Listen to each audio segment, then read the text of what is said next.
Bismillahirrahmanirrahim. Assalamualaikum warahmatullahi wabarakatuh. Sahabat yang beriman dimanapun berada, semoga kita selalu dalam lindungan Allah Subhanahu wa Ta'ala. Bismillahirrahmanirrahim. Allahumma salli ala Sayyidina Muhammad wa ala ali Sayyidina Muhammad. Segala puji bagi Allah Subhanahu wa Ta'ala, Rabb semesta alam. Salawat dan salam kepada Nabi kita, Nabi Muhammad sallallahu alaihi wasallam, keluarganya, para sahabat-sahabatnya, dan orang-orang yang mengikuti mereka hingga akhir zaman. Baiklah sahabat yang beriman, kembali lagi di channel SHB Official atau Sahabat Beriman Official, di mana pada kesempatan yang mulia ini saya akan mengangkat sebuah pembahasan yang dari referensinya NU Online yang sudah terverifikasi oleh dakwah Islam. Judulnya sahabat yang beriman yaitu Misteri Dajjal dalam Eskatologi Islam. Apakah sosok nyata atau simbol kejahatan? Ini yang akan saya bahas. Sahabat yang beriman, sebelum kita lanjut pembahasannya, jangan lupa untuk subscribe, like, share, dan komen. Baiklah sahabat yang beriman, semoga kita semua sehat dan dalam lindungan Allah Subhanahu wa Ta'ala, serta selalu diberikan kemudahan dari segala urusan. Amin. Baiklah sahabat yang beriman, Dajjal kerap muncul sebagai salah satu sosok yang paling misterius dan penuh kontroversi dalam lintasan eskatologi Islam. Dajjal yang sering digambarkan sebagai pembohong ulung menjadi simbol dari puncak fitnah dan kekacauan menjelang akhir zaman. Dalam eskatologi Islam, Dajjal bersumber dari kata bahasa Arab yang berakar dari dajjalah, yang berarti berbohong ataupun menipu. Ibnu Mansur Al-Ansari, Lisanul Araf, Beirut, Darsadar 1994 halaman 236. Dalam Al-Quran sendiri tidak ada penyebutan eksplisit perihal Dajjal. Namun beberapa detail banyak disebutkan dalam hadis.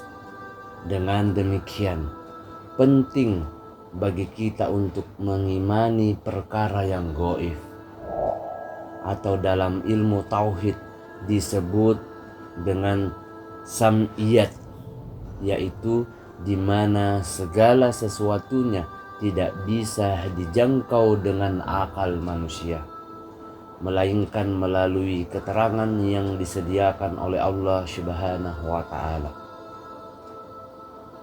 Sahabat yang beriman, para ulama memiliki ragam pendapat terkait Dajjal. Apakah nama tersebut menunjukkan sosok individu atau hanya ungkapan metafora yang melambangkan fitnah, kebohongan, dusta, dan keburukan yang akan tersebar di akhir zaman. Berikut ini salah satu hadis populer terkait dengan Dajjal. Riwayatnya yaitu diriwayatkan dari Safinah, pelayanan Rasulullah sallallahu alaihi wasallam. Ia berkata, Rasulullah sallallahu alaihi wasallam menyampaikan khutbah kepada kami, lalu beliau bersabda, ingatlah, sesungguhnya tidak ada seorang nabi pun sebelumku melainkan telah memperingatkan bahaya Dajjal terhadap umatnya. Ia bermata satu sebelah kiri, di mata kanannya terdapat kulit tebal, di antara kedua matanya tertulis kafir. 2 lembah keluar bersamanya, salah satunya surga dan yang lainnya neraka. Sahabat yang beriman, Ada 2 malaikat bersamanya yang mirip dengan Nabi. Andai aku mau, pasti nama mereka berdua aku sebutkan, dan nama-nama ayah-ayah mereka berdua salah satunya berada di sebelah kanan sementara yang lain berada di sebelah kiri. Itu adalah ujian sahabat beriman. Kemudian Dajjal berkata, "Bukankah aku Rob kalian? Bukankah aku bisa menghidupkan dan mematikan?" Kemudian salah seorang malaikat menjawab, "Kau dusta." Tidak ada seorang pun mendengarnya selain temannya. Kemudian yang lain menjawab, "Kau benar." Orang-orang mendengarnya dan mengira malaikat itu membenarkan Dajjal. Itu adalah ujian. Kemudian Dajjal berjalan hingga tiba di Madinah, tapi tidak diizinkan memasukinya. Ia berkata, "Ini adalah tempat orang itu." Selanjutnya Dajjal berjalan hingga tiba di Syam. Kemudian Allah Subhanahu wa ta'ala membinasakannya di Aqabah Afik, atau hadis riwayat Ahmad ibnu Hanbal, Musnad Ahmad bin Hanbal, Beirut Darul Fiqh 1991, jilid 8 halaman 216. Jadi jelas ya sahabat yang beriman, hadis ini jelas adanya dengan jilid 8 halaman 216. Sahabat yang beriman, hadis tersebut berkualitas sahih. Ingat, saya ulang sekali lagi sahabat beriman, hadis tersebut berkualitas sahih. Meskipun sebagian kritikus hadis memiliki penilaian yang berbeda terhadap satu perawi yang ada pada sanad hadis di atas, yaitu Hasraj bin Nubatah. Sahabat yang beriman, mayoritas ulama menilainya sebagai perawi yang kredibel atau zikah dan layak atau salih, sedangkan As-Saji berpendapat doif atau lemah. Dan Ibnu Hajar al-Asqalani menyebutnya kurang teliti, namun kepribadiannya baik sehingga hadis cenderung diterima dengan catatan. Atau Ibnu Hajar al-Asqalani Tahdisbut Tahcib Beirut Darul Fikir 1995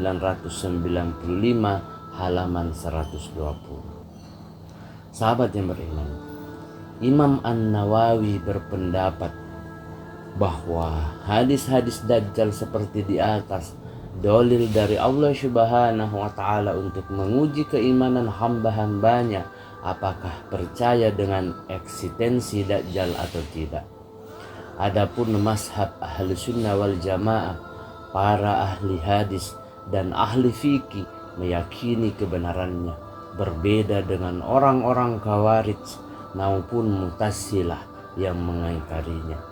Atau An-Nawawi Al-Minhaj Syarh Sahih Muslim Beirut Dar Ihya Tautats Arabi 1972 halaman 58. Sahabat yang beriman dimanapun berada, semoga kita selalu dalam lindungan Allah Subhanahu wa ta'ala.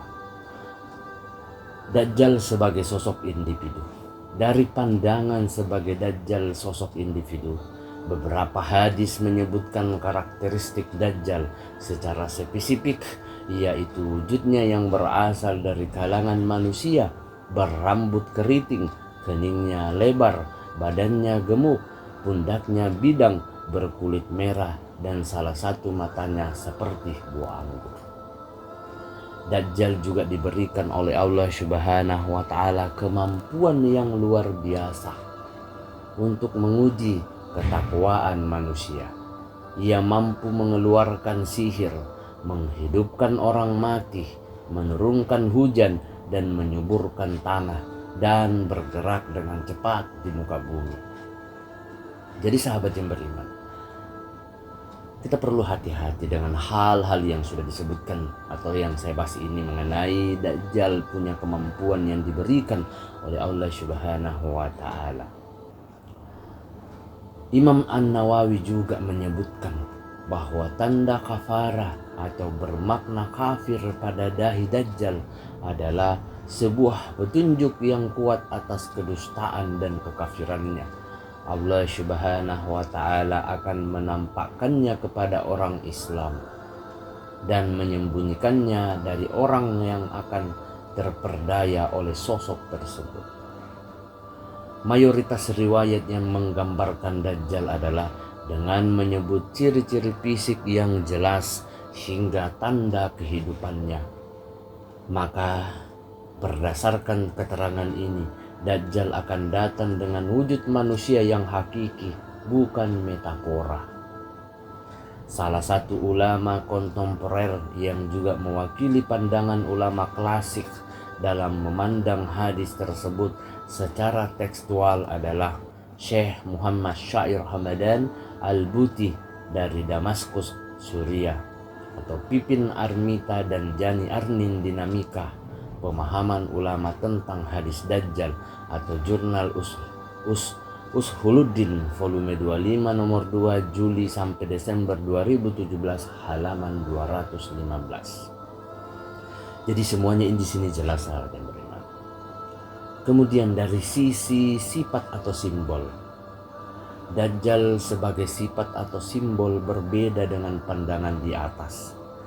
Beberapa ulama memiliki pandangan dan pemahaman kontekstual terhadap hadis-hadis Dajjal.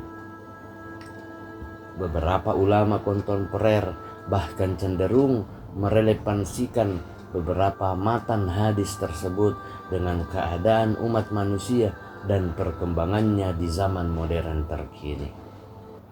Biasanya kelompok ini menghadirkan takwil dan tahtwil, memberikan pemahaman tidak sebagaimana tersurat dalam metode interpretasi yang digunakan. Imam Nawawi dalam Syarah Sahih Muslim pernah memberikan penjelasan terkait kutipan hadis yang berbunyi, "Puncak kekufuran terdapat pada arah timur." Sabda tersebut menurutnya adalah pertanda kemunculan Dajjal dari timur. Kemunculan tersebut diiringi dengan maraknya kezaliman, kekafiran, kesombongan, dan fitnah-fitnah yang besar. Dalam pemaknaan Imam Nawawi di atas, terdapat kesimpulan bahwa Dajjal adalah sosok yang akan muncul dari suatu tempat, namun di sisi lain tidak menafikan juga bahwa Dajjal yang dimaksud bermakna metafora, yaitu sebuah ungkapan yang menunjukkan huru-hara kekacauan yang akan terjadi di akhir zaman. Sahabat yang beriman dimanapun berada. Selanjutnya, Imam Ibnu Hajar pernah menyimpulkan keterangan hadis perihal peperangan antara Dajjal dan Nabi Isa alaihissalam. Hadis tersebut berisi tentang 7.000 orang Yahudi di belakang Dajjal dan deskripsi kejadian menjelang hari kiamat. Salah satu benda-benda mati yang dapat berbicara, ia menyebut kemungkinan kondisi tersebut diungkapkan dengan majas, bahwa tidak ada sedikit pun tempat tersembunyi yang aman nantinya. Beberapa deskripsi metafora di atas sangat beriringan dengan aspek ketauhidan. Artinya, pada misi penyebaran fitnah yang dibawa oleh Dajjal ada misi teologis yang bertujuan mengguncang keimanan. Keterangan tersebut, sahabat beriman, dapat dilihat dalam hadis riwayat Al-Bukhari dan lainnya, bahwa Dajjal menyebut dirinya sebagai nabi hingga mengaku sebagai Tuhan, seraya menghasut manusia dengan kekuatannya dan berjalan ke penjuru bumi. Terlepas dari perbedaan interpretasi perihal Dajjal sebagai wujud fisik maupun sifat atau simbolis, poin pentingnya adalah untuk menyadarkan kembali umat muslim agar berlindung hanya kepada Allah Subhanahu wa Ta'ala, terutama meyakini bahwa apa saja yang terkandung dalam Al-Quran dan hadis Nabi SAW adalah sesuatu yang valid dan akan terjadi. Selain itu, sahabat beriman, Sebagai bentuk kewaspadaan dalam menghadapi datangnya fitnah akhir zaman, kita perlu banyak berdoa, meminta perlindungan kepada Allah Subhanahu wa taala. Nabi Muhammad sallallahu alaihi wasallam pernah mengajarkan doa khusus dalam menghadapi fitnah Dajjal. Doanya yaitu Bismillahirrahmanirrahim.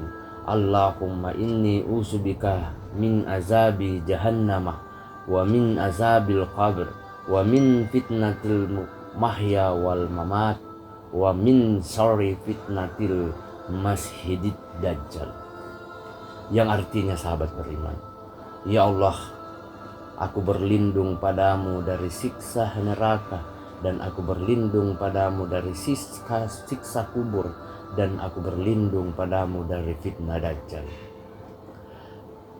Demikian tulisan tentang ragam pendapat terkait makna Dajjal, antara sosok personal atau simbol. Tidak ada yang mengetahui, sahabat yang beriman, interpretasinya secara definitif. Apapun yang nanti akan terjadi, semoga Allah Subhanahu wa taala selalu melindungi kita semuanya. Wallahu a'lam bishawab. Demikianlah sahabat beriman tentang pembahasan kita mengenai misteri Dajjal dalam eskatologi Islam. Apakah sosok nyata atau simbol kejahatan? Semoga apa yang saya sampaikan pada kesempatan yang mulia ini bisa bermanfaat untuk kita semua, terutama untuk saya pribadi. Saya memohon maaf apabila dalam pembahasan ini ada salah kata ataupun ucapan. Saya pribadi selaku pemilik SHB Official memohon maaf. Sebelum saya menutup pembahasan ini, sahabat beriman, jangan lupa untuk selalu support SHB Official dengan cara subscribe, like, dan share. Akhir kata, wabillahi taufiq wal hidayah. Wassalamualaikum warahmatullahi wabarakatuh.